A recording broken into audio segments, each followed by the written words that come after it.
You're listening to the Suave Lover podcast with your hosts, Benjamin Ritter and James Amaro. SuaveLover.com, advising gentlemen on the art of romance. Now sit back, relax, and enjoy today's episode. Have you ever had to change the locks on your apartment? Yeah, was robbed once. Not because of a crazy bitch, if that's the question. Okay, let me get a little closer to home. Do you have a lock on your phone? Yes. You ever had to change it? Yes. Due to prying eyes. No, sharing it and then realizing I shouldn't have shared. Oh, so the same thing probably goes for like a computer or any sort of personal item. I don't share my computers anymore. That's a funny thing where you say, hey, can I check this out? Can I show you a YouTube video? I can say, okay, well, I have a way of doing that now. Because it used to be, can I show you a YouTube video? Click tab to my Google messaging or to my email or to the thing that I don't want them to see. It doesn't matter, right? It's But aren't locks just ways to keep people from finding out you're lying? I don't think so at all. I think that locks are ways of keeping your underwear neatly stored in a drawer. There's plenty of private, personal, none of your fucking business, no matter how intimate you, Miss Woman I'm dating, and I happen to be. But more importantly, when you and I aren't that intimate, when you and I are dating and you may have beliefs about the relationship that don't correspond well to mine, then I think it only makes sense that we have, boundaries established so that one of us doesn't get the funny impression that you have the right to come into my house whenever you feel like it with the key that you have taken off the hook, not taken because I gave it to you, and now you come and go at 1 a.m., crawl into bed. You learned that when I was a kid, going to my house at 3 o'clock in the morning when my parents didn't expect me. Yeah. And my dad would come downstairs with like a baseball bat. Yeah. Right. So, right. You learn that from when you're real young. Some people have the perception that when you're in a relationship, there are no more boundaries. Sure. That there is no more individuality. Right. That my property is your property and you're able to do anything you want. Yeah. If it's come into my house, use my computer, go through my phone. And that's acceptable because, we're a couple. What does that do to a relationship? What does not having boundaries and not being an individual anymore do to a relationship? I think that this tyranny of we, where suddenly we are the thing, not you versus I, not having the separation, creates an unfortunate misconception in the mind, typically of the girl, but it could be the guy too, because I've done it. I've been attracted to girls where it's not reciprocal, and I'd sort of like watch over her shoulder while she was on the phone, not realizing, but fully thinking that we're kind of like at that's a thing, which is incredibly rude. I think what it does actually is it creates defensiveness, because now if you don't have boundaries established, or worse, you haven't stated what they are and they're being transgressed nonetheless, now what happens is, what the fuck are you doing up in my business? I mean, that's just sort of like the pure emotional response is, whoa. But let's just say there are two people that want to be like a blob. They want to merge and they want to become people. I don't even know how to say it. Sure. They don't want their boundaries. Couplehood is we. They want to be couplehood. Right. To be more likely that brother-sister relationship and companionship, and less of the sexual tension and passion that really fueled your interest in the person in the first place. Sure. Esther Perel makes the brilliant and poignant point that erotic distance is all but mandatory. So let's just say for the success of your relationship, you need boundaries. No matter what those boundaries are, you need to be an individual. In part to preserve the distance, certainly to preserve your individuation, but maybe I'm thinking of it like this, so that you're not up in my grill. Because as much as I want for you to be, let's say, a companion, let's say we have decided that it's going to be serious, me and my hypothetical girl, I still want her in my business. I mean, I want to make sure that we have a kind of us-ness that is high quality time, but doesn't become an unfortunate, meaningless, blasé experience together. I think what it does is it desensitizes you to the other and it becomes desexualized. Before we get into the nitty-gritty, do you think it's acceptable in that type of significant relationship to, let's say, hey, are you home right now? Oh, God, I'm so fucking horny right now. What are you doing? To go over, fuck, and then go about your day. Yeah. What's the point of being in an exclusive relationship where your sexuality is limited to that person and not be able to go fuck and then go do what you need to do? Right? Right. Boundaries don't mean that you're not close to the person. If one of my boundaries is, I need to get shit done right now, but I really want to see you, and you're the only person I can have sex with, I'm going to have sex with you, and then you go about your day, that's a really healthy relationship. Can be. If it's satisfying for both people, and I can totally see it. For example, when I'm done with the workday, I need at least an hour to decompress. If I don't get that, and I've had this happen, and it's horrible. I have somebody who's living with me, and I come home, and they spent the whole day, I don't know, playing with the cat, doing whatever the hell they do in the day. And now I need an hour to just be in my space and decompress. And all of a sudden, they're in my boundary hasn't been established. Boy, that does not work. How to Start a Kinky Relationship by James Amaro is the definitive guide to successful alternative romantic relationships. The book has been called 50 Shades of Grey for real people.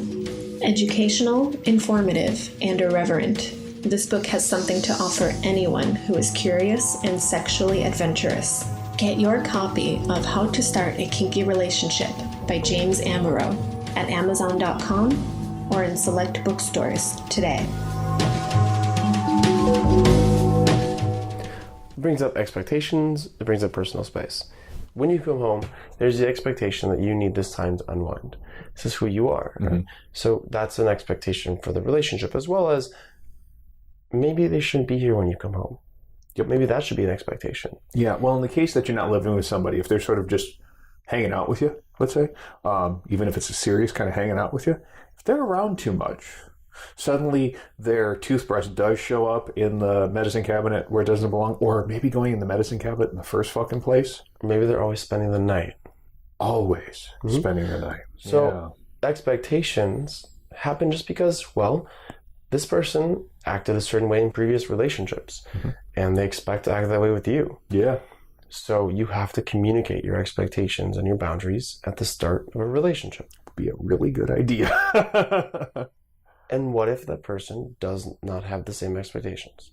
Well, I think your job is to establish the boundary, set the expectation, reset the expectation if necessary. What you said is right. You can do this up front. Ideally, the more that you're aware of what you need, you can volunteer this information, or you can be ready to handle it on a case-by-case basis. Because here's why. Boundaries will establish themselves if you don't set them.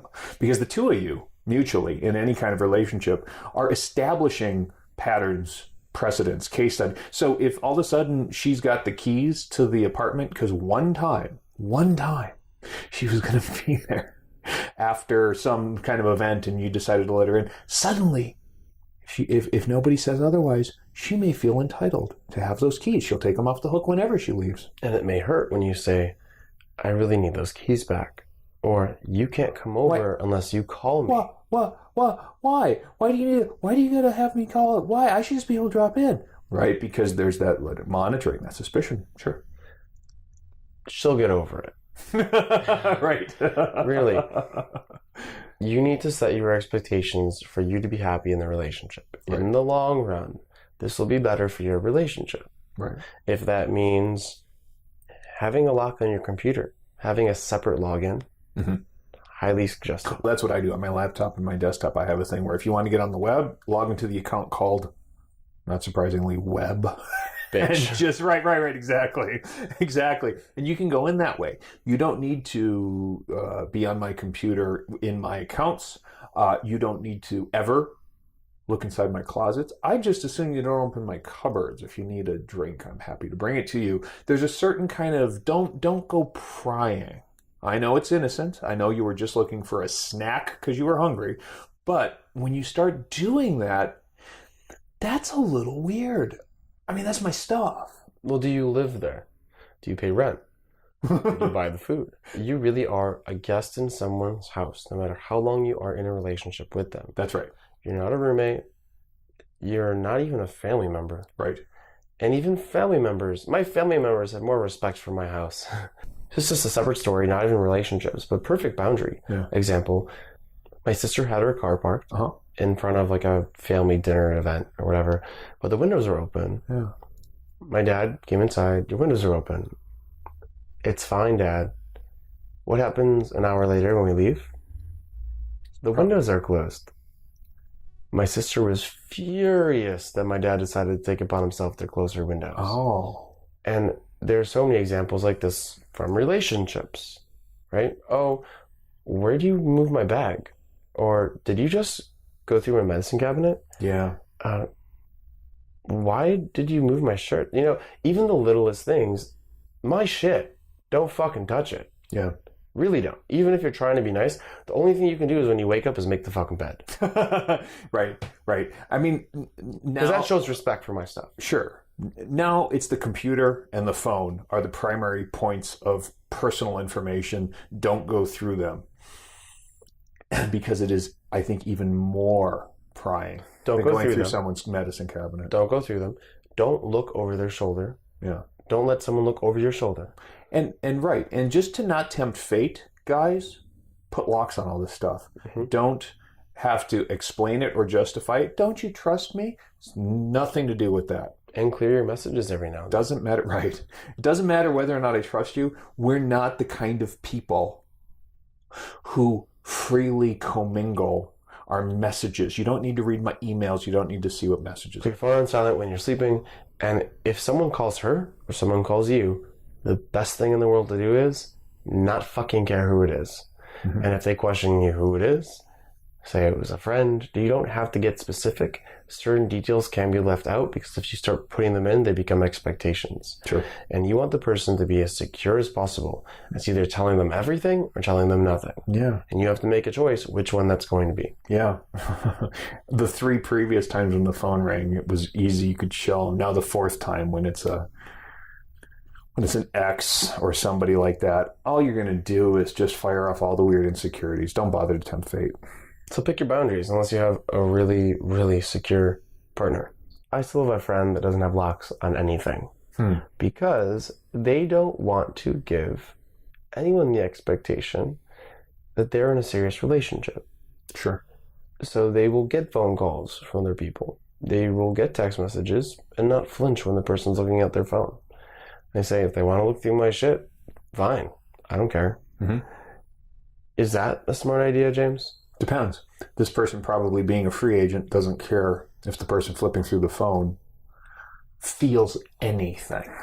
Because we are always looking for reasons to be angry. Oh, yeah. If you're in a relationship, the other person 24/7 is looking for a reason to get angry at you, for you going against the relationship or wronging them. Mm-hmm.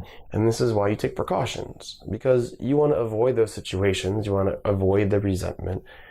You don't need to tell them who you've had sex with in the past. You don't have to let them go through your shit. You're keeping your private past and present private. Right. To minimize conflict, right? And insecurities.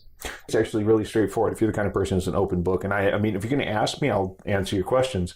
To me, I think this is erring on the side of discretion. Rather than being neurotic about privacy or being afraid of being outed, I prefer to think of it, and I prefer to act on it as though I'm being discreet. If you're discreet, nobody can fault you, any more so than anybody could fault this guy for just being out in the open about it. And maybe he's doing this as a conscious thing. Maybe he just really doesn't care. But I don't need snotty responses on my text because some girl picked up my phone and decided to fuck with some other girl. I don't need any of that drama in my existence, so I just as soon err on the precautionary side. So what do you do if you catch it? Let's just say phone. Catch them going through your phone. Real simple.